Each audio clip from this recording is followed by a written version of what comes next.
So, good morning. It is June 1st. Um, Check out my Whitworth College t-shirt.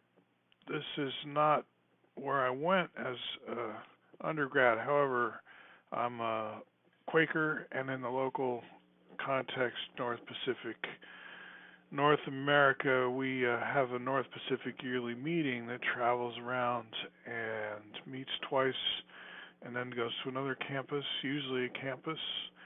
And so for 2 years, we were meeting at this Spokane facility, very well maintained, looks like an excellent college.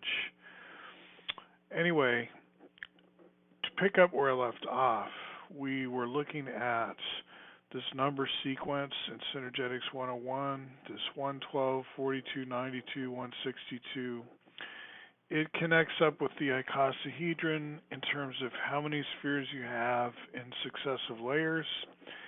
And what I wanted to mention is how Fuller connects the dots in synergetics between the 10f to the second power plus 2 that drives this sequence and other shapes. In other words, you've got a pattern here, 2 times 5, 5 being prime, so it's 2.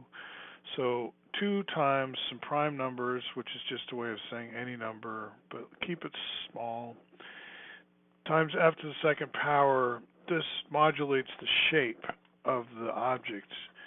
Its second power obviously is a second power being an area, right? So you're talking about a growing surface. As f increases, something round or something convex is expanding out into space. So the in and out direction is sort of mentioned in the first term of that. Whereas the plus 2, Fuller always considered that to be any two opposite polar vertices of spin, right? So take all your vertices, subtract 2 of them as the polar vertices, and call the leftovers, all the other vertices, n. So another thing that fascinated Fuller was omnitriangulated spheres. Here's a bunch on Google. I just searched on omnitriangulated sphere. Some of these are, some of these aren't. See if I can find a good example. So we can talk about a relationship between the number of triangles, in other words, facets, vertices, and edges. If you take that polar 2, the plus 2, and 2pf to the second power plus 2 and subtract them, you get the n vertices, the non-polar vertices. And Fuller's